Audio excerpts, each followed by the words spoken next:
এই মুহূর্তে আমরা আছি পৃথিবীর সপ্ত আশ্চর্যের অন্যতম আশ্চর্য আইফেল টাওয়ারের সামনে। দেখুন, আইফেল টাওয়ারটা আমরা আসলে বাস্তবিক আমরা আইফেল টাওয়ারকে যতটুকু ছোট দেখি, কিন্তু বাস্তবিকে আইফেল টাওয়ারটা অনেক বিশাল। আসলে এটা কত বড় সেটা এখানে না আসলেই বোঝা যায় না।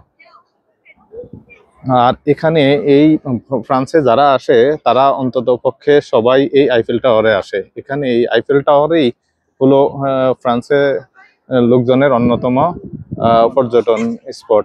আর এখানকার এই আইফেল টাওয়ারটা, এটা যে কি পরিমাণ সুন্দর এবং এখানকার পরিবেশটাও কি পরিমাণ সুন্দর, এটা আসলে বাস্তবিক না আসলে আমরা কেউ উপলব্ধি করতে পারবো না।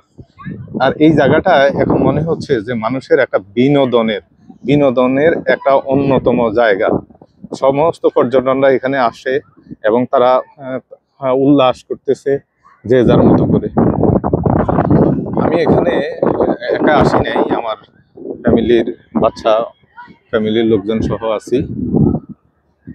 অনেকেই আইফেল টাওয়ারের টপে উঠে, আর এটা টপে উঠার জন্য টিকিট কাটার প্রয়োজন হয়। সবাই দেখেন কিভাবে সিরিয়ালে টিকিট কাটতেছে উপরে উঠার জন্য। বাট আমি দেখি আমি একটু পরে উঠা যায় কিনা, কারণ ছোট বাচ্চার সাথে আছে, ওকে কোনোভাবে ম্যানেজ করতে পারলেই উপরে উঠবো। যাক, দেখি আমরা। দেখেন কি সুন্দর এখানকার পরিবেশ, এখানকার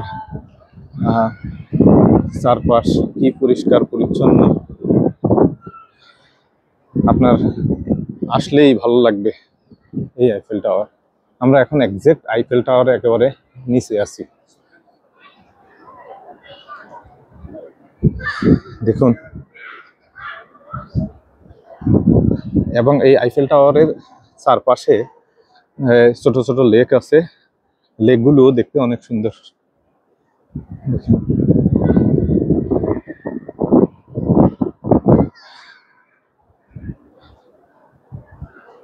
দেখেন কি কত মানুষ এই আইফেল টাওয়ার দেখার জন্য আসছে। যাক, আল্লাহ তাআলাকে শুকরিয়া যে আমি এখানে আসতে পারলাম। আইফেল টাওয়ারের 4টা খুঁটি আছে, যে এই 4টা খুঁটির পাশেই কিন্তু টাওয়ারের সিঁড়ি এবং এসকেলেটর, যে কোনোটা দিয়ে এই আইফেল টাওয়ারের উপরে উঠা যায়। সামনে দেখেন, এখন এই যে এসকেলেটর দেখা যাচ্ছে, এসকেলেটর নামতেছে, আরেকটা উঠতেছে। মানুষ দেখেন এখানে কি সুন্দর ফুল গাছ এবং লেক, সারি সারি সেঞ্চুরি গাছ। এখানে আসলে আসলে এখান থেকে মানে যাওয়ার ইচ্ছেই জাগে না।